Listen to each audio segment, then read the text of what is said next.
Well, thank you, everybody, for attending. Good afternoon. I am Mark Roselle, and I serve as Dean of the Schar School of Policy and Government here at George Mason University. Truth on Trial is one of a series of public policy forums put on by the Schar School here at George Mason. The Schar School is one of 10 schools or colleges at George Mason University. We operate both here in Arlington and in Fairfax, Virginia. And we offer a number of degree programs, undergraduate through master's and PhD, in fields of public policy, public administration, political science, international affairs, international security studies, international commerce, and several others. Our programs are very highly ranked, with national security, for example, currently ranked number 3 in the country in the latest U.S. News and World Report rankings. Among our influential institutes and centers that hold events, such as this one today, are the Michael V. Hayden Center on Intelligence Policy and International Security, the Transnational Crime and Corruption Center, the Center for Security Policy Studies, and the newly launched Center for Business Civic Engagement. We have hosted candidate debates and forums, and we have a co-branded poll with the Washington Post. Now that most of the other panels have left, I can say, and be honest with you, we've saved our best for last. So seated next to me, I've got Lisa Osborne-Ross, who's president of Edelman, DC. Congratulations for that. Peter Carson, managing director of public affairs of North America for Weber Shandwick and Powell Tate. Stephen Pearlstein, who's been a business reporter for the Washington Post and is now a columnist. And Gabriel Debenedetti, national correspondent for New York Magazine. Among his credits was reporting on the Hillary Clinton campaign for about 3 years when he was with Politico. So now we're going to tie everything up and find solutions for our audience of communicators who are out there, because the problems aren't too big. Interesting, Larry Fink's letter, the famous one from BlackRock, about purpose and profit having to be tied together. Lisa, how important is it for brands to have a purpose, and how do you help execute that as a counselor for them? One, it's a necessity, and the beauty of being the last is not only are we the best, but we do have a chance to be judgy and evaluate and think about and talk about what our predecessors said. Yeah. So I was struck by the fact that everyone, on both panels, they gave Nike as an example. And I was struck by the fact that in talking about this, there was this concept that people were being, or CEOs were being political. We don't see that as being political, we see that as being human. It is a matter of, we are now working in an environment where the people that we work with, the people that buy our products and services are activists, and they have an opinion, and they express their opinion. Some of our data talks about the fact that 70% either buy or boycott based on how they feel about your brand. And so it is, it's not political. It's human, it's natural to have a point of view, to express your purpose, to explain what your purpose is, and to make sure that your stakeholders and your customers know that. So it is a necessity, and you actually cannot operate in this environment without it. Yeah, and Peter, we spoke about the importance of purpose for brands in a context not just of millennials buy or boycott, make buying decisions, and not even because in B2B clients are demanding that you bring diversity to the table and understand. But you brought up a third reason that was important, involving talent. Right. So there is a war for talent out there, and you can look at the unemployment rate of 3.9%. But if you go deeper than that, you realize that the unemployment rate for college graduates and higher is about 2.1%. So the war for talent among companies is extraordinary. And then there is the added piece that not only once you recruit and you've attracted someone to your company, you've got to retain them because it's a candidate's market. They can move. In 2020, 50% of the workforce will be millennials. And I think there's an awful lot of conversation around millennials that tends to be a little bit judgmental. Well, this is what they like, this is what they don't. The reality is it's the largest pool in the workforce in history. And just to add to that, there are 10,000 baby boomers reaching retirement age every day. That's from AARP. So you have this extraordinary shift in the workforce, and that is necessitating companies to be purpose-driven. to have a purpose. And I think the other point I would make is that traditionally employees have been motivated mostly by wages, and that's been expressed through labor unions historically. But 40 years later, employees are now looking and saying to their executives, I don't like the way you let that executive hang around after sexual harassment charges had been made. I don't like the fact that we are now selling our technology wares to DoD for reasons that I don't agree with. And I think it goes back to Lisa's point. What is your purpose as a company? And I think the big challenge, particularly for larger companies, is if you don't have a purpose, if you don't have a set of values and you haven't communicated those to your workforce, they may very well leave, or they may find that they're not in agreement with the decisions you're making as a company. That the ability of employees to do their own research on who their employer is or might be is extraordinary. The Glassdoor that Lisa and I walked through when we were looking for a job was literally the door. Now it is the website. So there's all kinds of information out there. And if you're a millennial, you've been in the workplace never knowing anything other than access to the internet and the information that you need.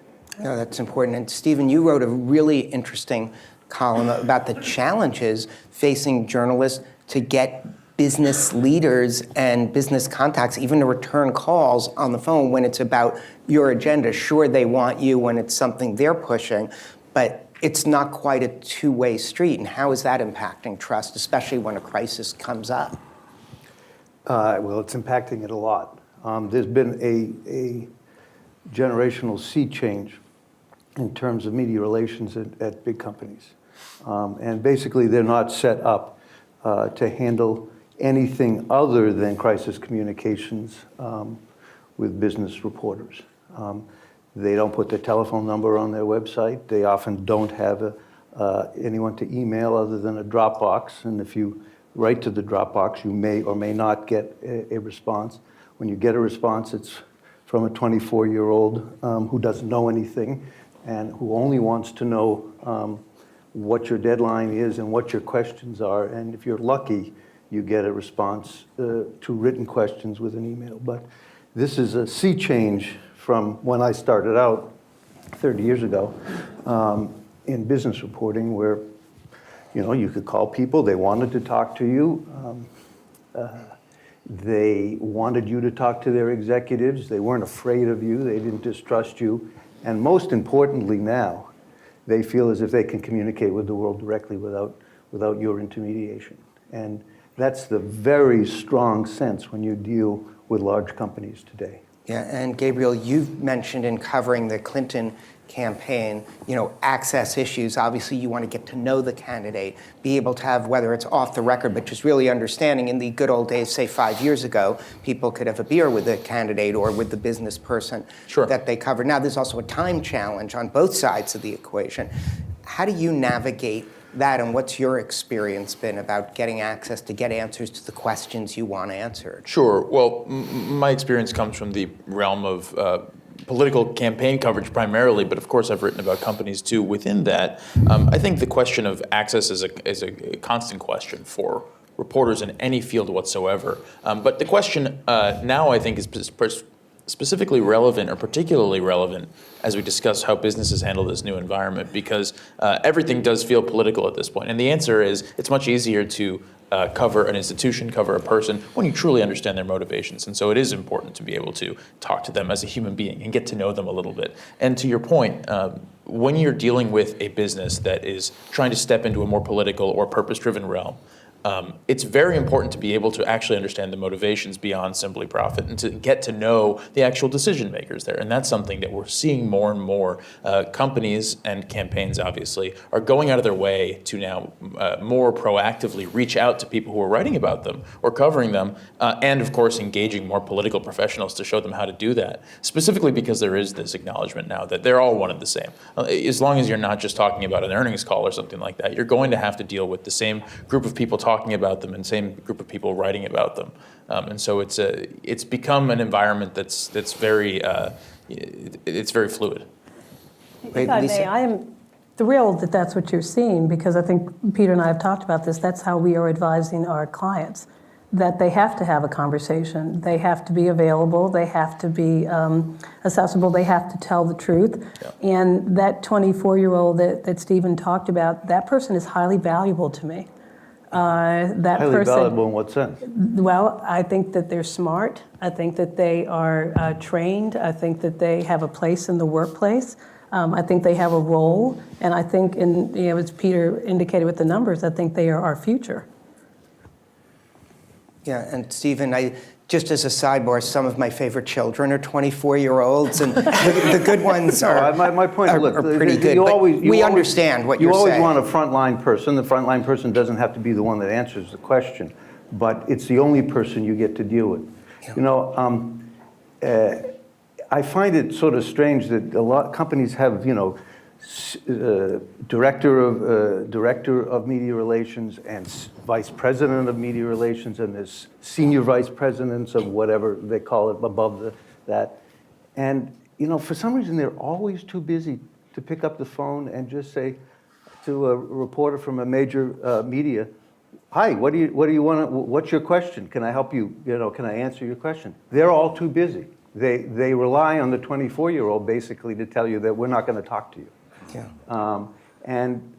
I don't know what else they're doing. Apparently they attend a lot of meetings with each other, but they don't spend a lot of time with reporters.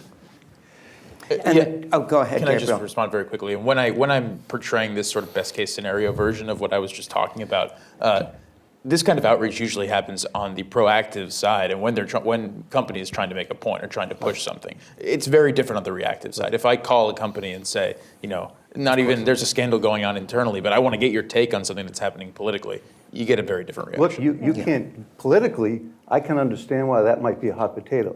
If you want to ask them about their marketing, if you want to ask them about their human resources policy, you can't, simple vanilla variety business questions that business reporters used to ask businesses all the time. You win a contract, you lose a contract.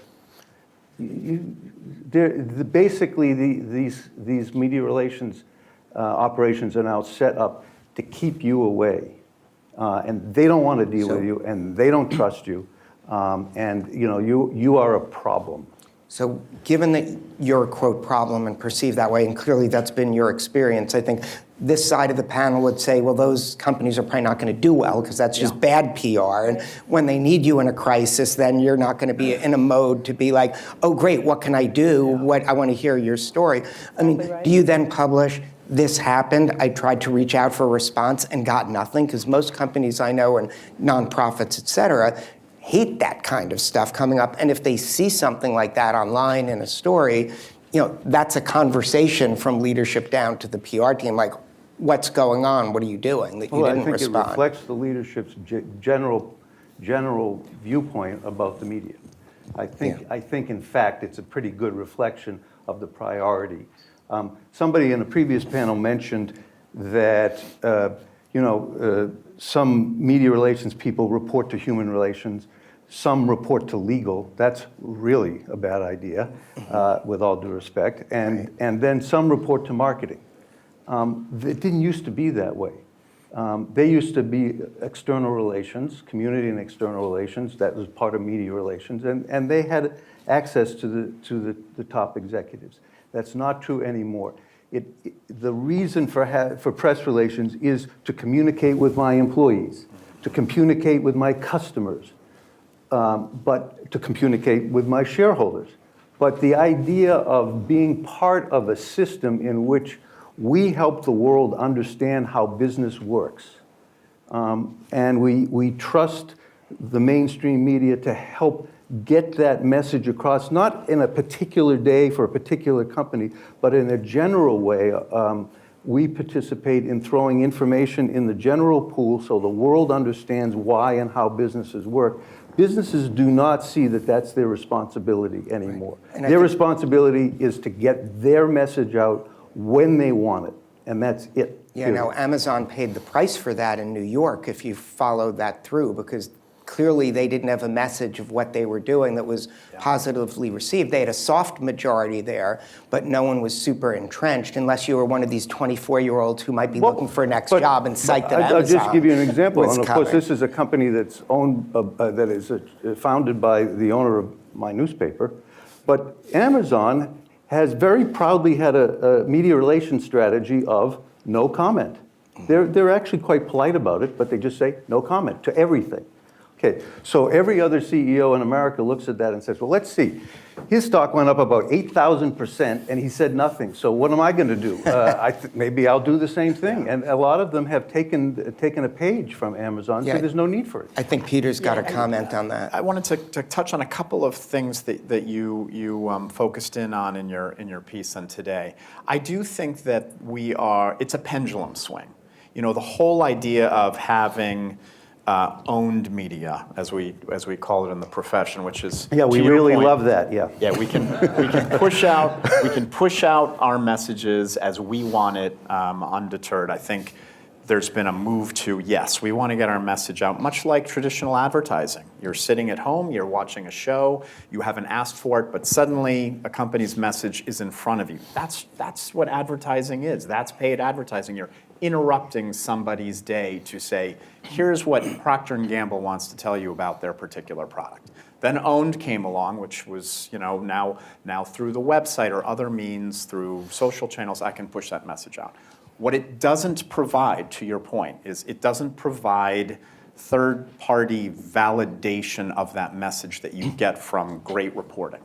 And they need, companies need both of those, and they need a mix. And I do think there are companies, just like you said, who've made the calculation, why would I bother with Stephen Pearlstein? Why would I bother with A-tier media when they may ask me a question I don't want to answer?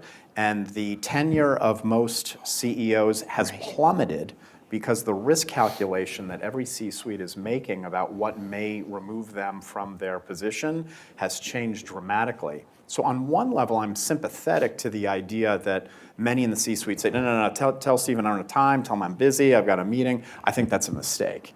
And I think that there is going to be a pendulum swing. I'm already seeing it where you do need the validation. You do need the reporting. You need that balance because people can smell when they're being marketed to. So I actually think we're going to see a renaissance in reporting and good reporting. I think, frankly, the president is generating a lot of revenue and a lot of eyeballs, and the Washington Post and New York Times are doing well financially, and I think we're going to see more of that. So again, I think it's a pendulum swing. I think all your criticisms are valid.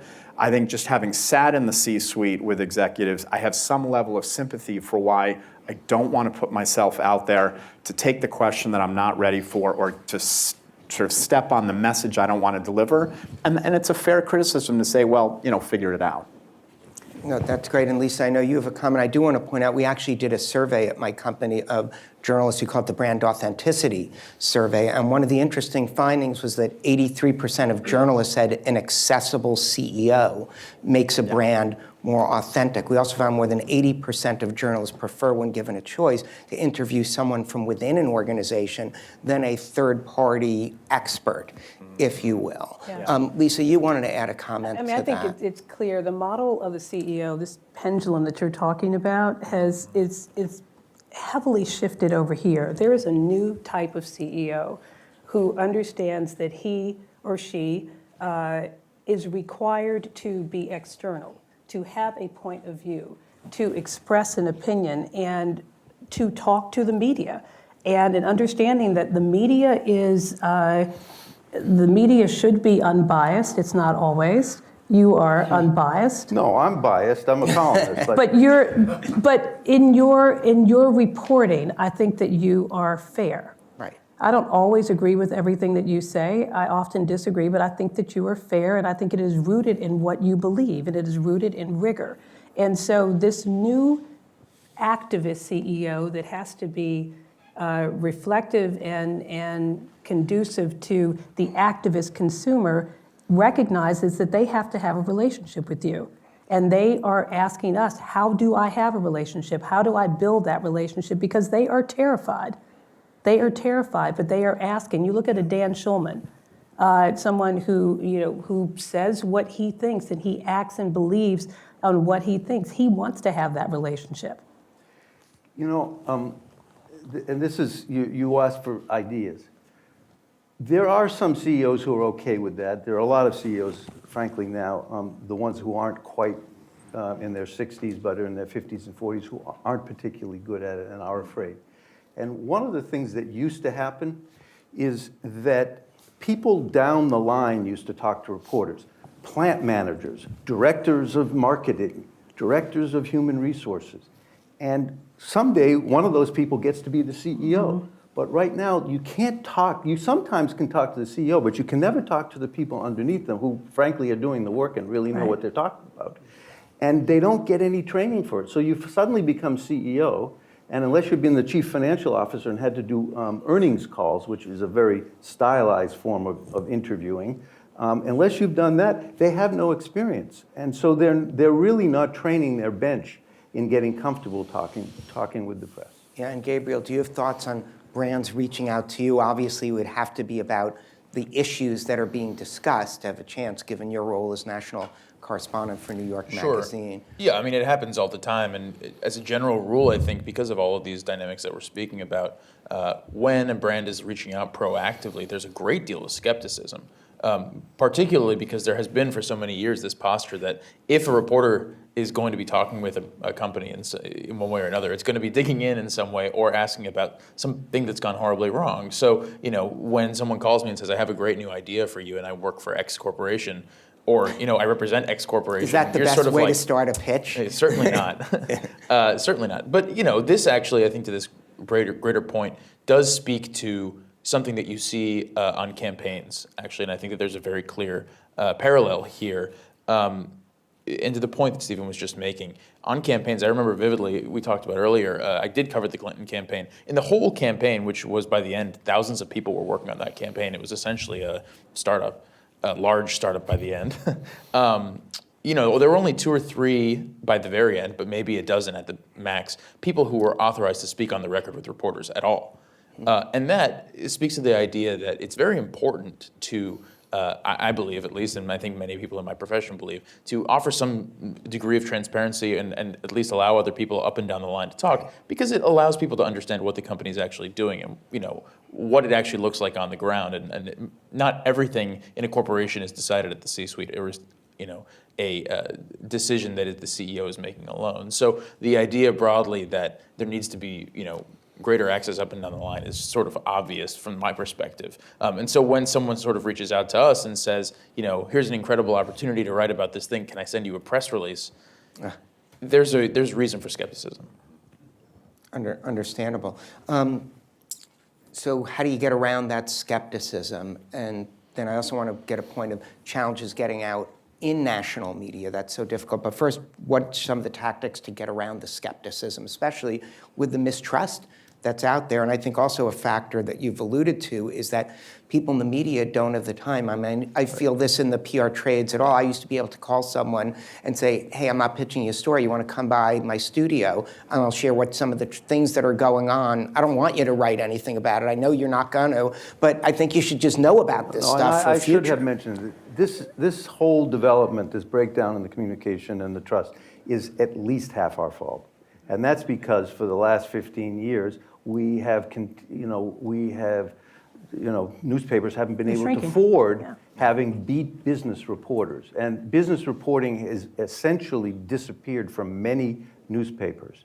There are a few left, but not many, that actually have experienced business reporters who know about business and who know about industries. So the company says, well, you know, I'm not here to teach you about everything. I'd like you to know something and we have a certain sophistication. So it is half of our fault, at least. And but that's a reality that I think they need to deal with. And when someone calls up who does know what he's talking about, you have to deal with that in a different way and not assume that the person isn't someone you want to deal with. Yeah, and Peter and Lisa, with the pendulum swinging back towards earned media, and with campaigns, it's almost impossible to get through on the national media. Do you think there's going to be a surge in trying to get executives on local TV around the country where they tend to be way friendlier as well, and pleased to have it to get that message? I mean, we're seeing that as an upturn where companies are more open to getting their executives out, where it's easier to better prepare them to handle the national stories and get a comfort. Well, they're also more authentic when they speak in their own community. You can't, if you, I have a client who's in Newark, New Jersey, that CEO has to know the media in Newark. That CEO has to know the community organizations in Newark. It has to know the business reporters in Newark before they have any credibility in terms of going out. So it's a, again, we talked a lot about authenticity, and that is rooted in trusted relationships. So I have a former client in the audience, and I'm smiling as I'm talking about some of our engagements, because our job was to make sure that he and his colleagues had a relationship with you and had a relationship with you. And also, and I appreciate the understanding that, but it does work both ways. I agree. We need time to build that relationship, and you have to have time. And unfortunately, our infrastructure does not always align that. And we talk a lot about trust, but a lot of this is relationships. Yep, it's all relationships. It's all relationships, and it takes time to build a relationship. And then both parties have to be willing to put that time into it and recognize that when you do communicate and you write, you're going to say what you're going to say. Right. And I get that, and I understand that, and I want you to do that. But it is also our job as communicators on behalf of our clients to tell the best story, but increasingly tell the truth. Tell the truth. And that's almost a starting point. Yeah, and Peter, I'd like to get your thoughts, and then we'll give everyone a chance for a quick final thought on how we can solve this whole problem for everyone. Now that we've laid it out, let's get some solutions. Well, I think in the same way that that social media has allowed companies to micro-target the people here in the audience based on a profile, the same thing has happened with publications. There's any number of trades. So the question is trickier in the sense of what am I pitching and what am I trying to help my client get a word out? Because it may be that the right place, the right conversation I need to be is with a handful of customers who are reading the trades that I need to then get that story out to. And to Lisa's point, much like a local reporter, they're very focused on that. I mean, if you're talking to a trade reporter on a particular product, he or she is not likely to wander off to, let's talk about that lawsuit from last year if it really has nothing to do with the underlying issue.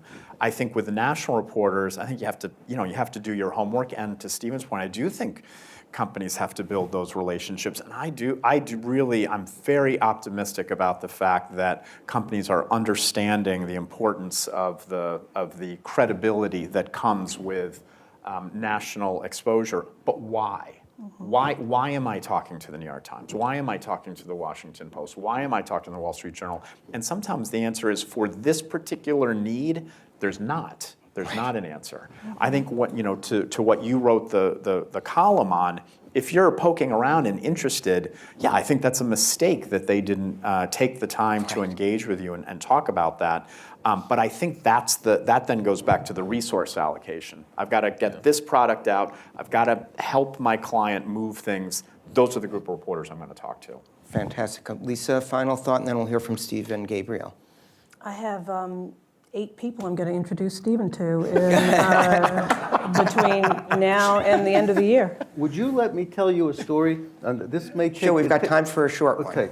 So I wrote this column about a company that I was looking for a good company to write about, a well-run company, not good in the corporate responsibility sense, just a company that had won a lot of awards for employee relations, whatever. So I called this company up and said, look, I want to do a story about you. And basically, after a little bit of back and forth, they get back to me, well, our executives are too busy to talk to you. And so whatever. So I wrote this column that these folks read, and I get a call from a PR person at a company I won't name, saying, we represent another company, and if you'd like to do a story about us, go ahead. So we were back and forth a few times. They sent me some material. I guess I'll have to tell you what company it is. It's McCormick Spice. And they just bought French's Mustard. And it turns out that French's is in this big sort of battle with Heinz over ketchup and mustard. And I said, that's an interesting story. I'd love to do a story about what it's like to be a brand manager in there. How do you wage these battles? Do you change the bottle? Do you change the ketchup? Do you have the negotiations with the supermarkets? I don't know how it's done, and neither do my readers. I'd like to show them how it's done. So anyway, I've been dealing with the PR person, and finally he said, why don't you just call the company? And I called up the company and talked to the senior vice president for whatever is, thing. And she says, no, well, if you would like to write about the promotions we're doing for the coming grilling season, we would want to do that, but otherwise we're not going to show you our strategy. And I said to myself, how could anyone who knows the media say, would you like to write up our promotions about the coming grilling season? I didn't even know there was a grilling season, But they're so into her own world that she has no idea who I am or how I operate. And if you don't have people who understand the press as this first or second line, you're never going to succeed in that. Agreed. No, agreed. Gabriel? Yeah, I think that's right, but I think that there is some responsibility on the press's side also too. I think, not to reiterate what you've said, because you said it very well, the fact that there aren't beat reporters on a lot of these issues is a massive issue, and it's not a news judgment issue so much as it's an economic issue. Right. But I think this is also it's very easy to make a lot of this sound a lot more complicated than it really is. At the end of the day, it's on reporters to understand the motivations of companies. It's on companies when they're making pitches to understand the motivations and incentives for reporters, and the individual reporters, by the way, that they're pitching. In this situation, the fact that they're pitching you on the promotions about grilling season is it's a hilarious misunderstanding of how we think and what we want. As a general rule, what I have found, and again, I'm not writing company coverage every day, but what I have found is that readers are very interested in how companies are thinking about the political moment and what their values are, and by the way, how to project those values. So if a company is willing to actually provide real access and talk in a real way about what that looks like behind the scenes, people are fascinated by that. What they're not interested in right now is performative authenticity and the idea of, let's tell you about the promotions that have to do with this thing that's totally made up in the first place. So again, it's a question of understanding reporters who then understand the companies, and then together they can form an understanding of what people actually want, which is the whole point. Great. So if you're planning at home to be grilling tonight, I encourage you to post an image of that with the hashtag #TruthOnTrial, because that might be one of the big takeaways. Another is what a fantastic, interesting discussion with this great panel. Really tremendous. Lisa, Peter, Steve, and Gabriel, thank you so much for your time. Thank you for your time, audience, and thank you for your time here at the Schar School.